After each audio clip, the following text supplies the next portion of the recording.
जो मैंने media rooms बनाए आप बच्चों के लिए बच्चियों के लिए वो तक बंद कर दिए कि ना वहाँ एजीएम होती है कभी, ना वहाँ कभी मीडिया के लिए कोई बेनिफिट्स। इलेक्शन के मेंबर 2015 में या 16 में हमारे टाइम थे, उसमें से 200 मेंबर तो निकाल दिए होंगे उन्होंने जो जर्नलिस्ट होंगे, और उनकी जगह 200 लोग वो रखे होंगे जो शायद जर्नलिज्म से कोई कनेक्शन ही नहीं है जिनका।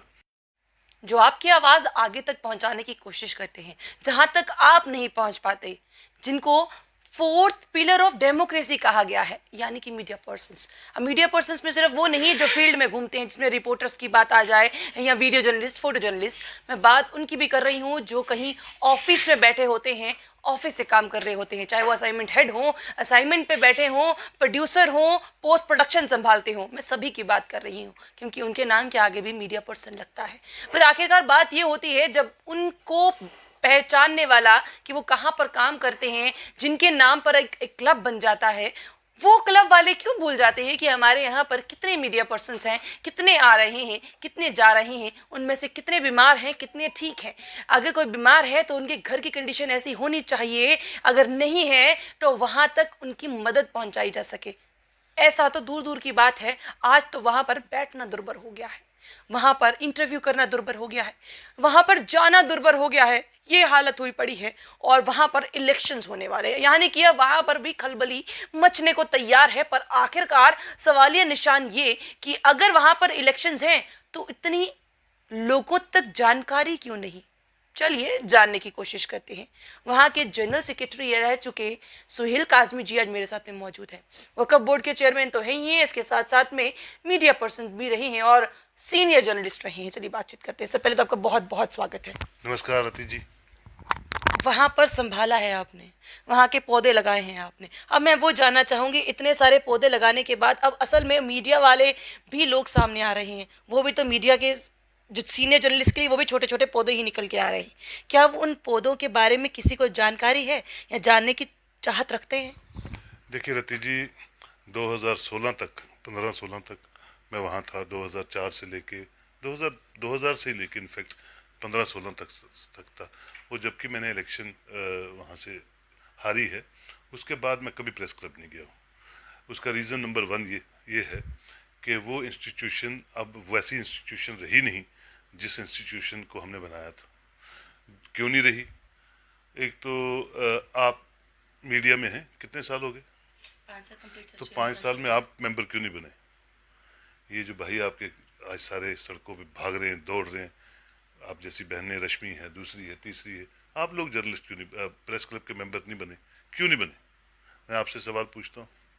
और मुझे मालूम है और ये पूरा भरोसा है कि जो इलेक्शन के मेंबर 2015 में या 16 में हमारे टाइम थे, उसमें से 200 मेंबर तो निकाल दिए होंगे उन्होंने जो जर्नलिस्ट होंगे, और उनकी जगह 200 लोग वो रखे होंगे जो शायद जर्नलिज्म से कोई कनेक्शन ही नहीं है जिनका।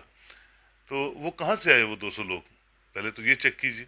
मैं तो ऑनरेबल गवर्नर साहब से कहता हूँ कि ऐसी इंस्टीट्यूशन जिनको बाईलास के तरीके से चलना चाहिए, रजिस्ट्रार ऑफ इंडस्ट्रीज के माध्यम से चलना चाहिए, ना वहाँ एजीएम होती है कभी, ना वहाँ कभी मीडिया के लिए कोई बेनिफिट्स हैं।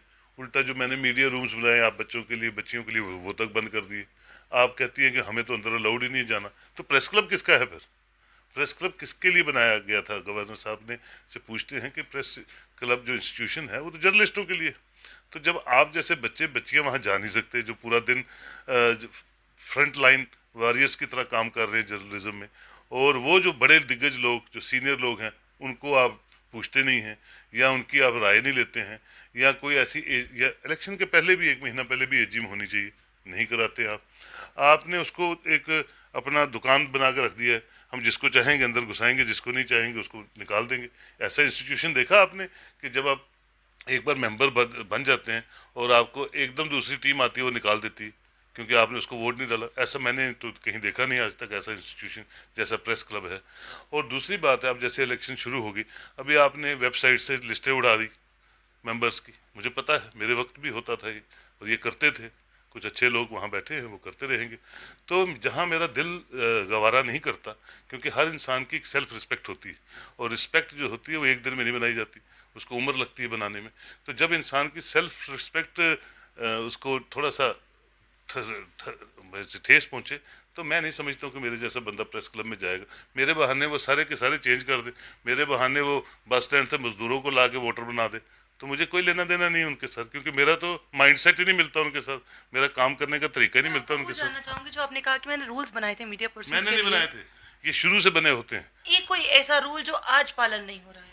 कोई भी ऐसा रूल बता दो मुझे इस इलेक्शन में पालन हो रहा है। तुम एक रूल की बात कर रही हो, मैंने कहा कभी एजीएम ही नहीं हुई 7 सालों में।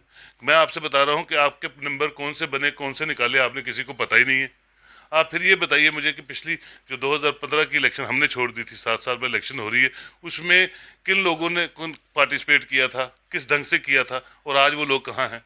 वो बिल्कुल जम्मू में हैं, लेकिन उनको पता ही नहीं, उनको मेंबरशिप निकाल दी गई है, क्योंकि वो आप नहीं चाहते हैं कि वो लोग आए इलेक्शन में पार्टिसिपेट करें, क्योंकि आप नहीं चाहते हैं कि आपका जो ये 3-4 लोगों का ये मंडली है, ये इसके बाहर से कोई बंदा यहाँ प्रेसिडेंट या सेक्रेटरी या मैनेजिंग कमेटी में बने। जब आप लोग ही नहीं चाहते हैं तो कौन सी बिरादरी है ये? अच्छा, जब ये बनाया गया था वहाँ पे एक बोर्ड भी लगा हुआ है कि फारूक अब्दुल्ला ने इसका इनॉग्रेशन किया था, उस समय जब ये प्रेस क्लब ऑफ जम्मू बना था, क्या सोच कर बना था, क्या नींव पत्थर जब रखा था, क्या सोच के रखा था, और आज आपको लग रहा है कि उसमें से कोई एक भी चीज़ पालन हो रही है?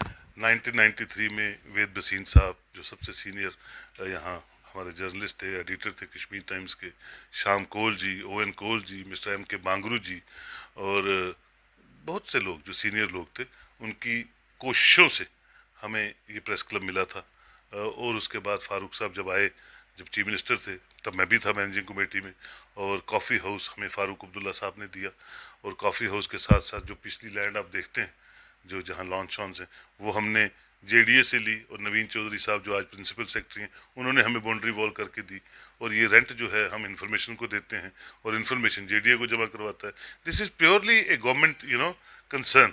सिर्फ इसको प्रेस के कॉन्स्टिट्यूशन के आधार पे प्रेस के मेम्बरान्स को दिया गया कि आप इलेक्शंस करो, इसको ट्रांसपेरेंट तरीके से चलाओ, और अच्छे अच्छे जो बेनिफिट्स हैं अपने जर्नलिस्ट भाइयों बहनों को दो। लेकिन आप खुद ही बोलती हैं कि हमें अंदर नहीं जाने दिया जाता, आप खुद ही बोलते हैं कि जर्नलिस्ट जो है उनको मेंबरशिप ही नहीं दी जाती। ये सब चीज़ें हैं, ये तो ऑनरेबल गवर्नर साहब को देखना चाहिए। जैसे श्रीनगर में उन्होंने एक कमेटी बना के उसको हैंड ओवर किया, उसी तरह जम्मू में भी देनी चाहिए, और फिर उस कमेटी के अंडर या डिविजनल कमिश्नर साहब के अंडर या डीसी साहब के अंडर उसकी इलेक्शन करवानी चाहिए। ये तो फैमिली रूल से भी बदतर हाल है प्रेस क्लब में, तो मैं तो अच्छा, पार्टिसिपेट नहीं पता चला करता। कि 8 तारीख को इलेक्शन है, कौन कौन मेंबर बन रहा है, कौन कौन मेंबर आ रहा है, अभी तक कुछ पता चला? क्योंकि आज फर्स्ट तो हो गई है, 8 को इलेक्शन है, लगभग 7 दिन नहीं रह गए हैं। तकरीबन 200-250-300 लोग मेरे पास आए, और मुझे वो परस्यू कर रहे हैं कि आप इलेक्शन लड़िए, आप हमारे प्रेसिडेंट बनिए या सेक्रेटरी बनिए। लेकिन मैंने उनसे हाथ जोड़ के रिक्वेस्ट की कि मैं इलेक्शंस में पार्टिसिपेट नहीं करूंगा प्रेस क्लब की, क्योंकि मेरा दिल ही नहीं मानता है ऐसी इंस्टीट्यूशन में काम करने का जहां मेरे कुलीग्स को पता ही ना हो कि इंस्टीट्यूशन होती क्या है, जर्नलिज्म क्या होता है, या किन तर्जों पे इंस्टीट्यूशन को चलाया जाता है। मैं आपके सामने बिल्कुल सच दिल से बोल रहा हूँ। और जब मैंने वहाँ छोड़ा तो मैंने उसी दिन हाथ जोड़ के अपने स्टाफ से भी कहा था कि अब मैं इस इंस्टीट्यूशन में दोबारा नहीं आऊँगा, क्योंकि जिस मंदिर को बनाने में बहुत उम्र लगती है, उस मंदिर की जो मान्यता है, या जो उस मंदिर की जो जो जो अकीदत है, वो जब ठेस पे लगती है तो मेरा दिल नहीं करता उस इंस्टीट्यूशन में जाने का। और मैं ना तो वहाँ जाऊँगा, ना इलेक्शन लड़ूंगा, ना ही वोट डालूंगा, क्योंकि वैसा क्रेडिबल बंदा वहाँ आने नहीं देंगे वो, तो क्या वोट डालूंगा। तो मेरी एक गुजारिश है ऑनरेबल एलजी साहब से कि ऐसी इंस्टीट्यूशन को वो अपने जेरे गौर में रखें, और अच्छी कमेटीज़ का वही चयन करे तो अच्छी बात है। बहुत बहुत शुक्रिया हमारे से जुड़ने के लिए। तो यहाँ पर अब कई ज़्यादा सवालिया निशान जो हैं वो खड़े हो गए हैं कि आखिरकार ये इलेक्शंस हो रहे हैं, नो डाउट बहुत बढ़िया, क्योंकि इलेक्शंस होंगे तो कमिटीज़ निकल कर सामने आएंगी, वेलफेयर रखेंगी किसी और का नहीं बल्कि जर्नलिस्ट का। पर यहाँ पर बात ये है कि क्या असल में ऐसा हो रहा है?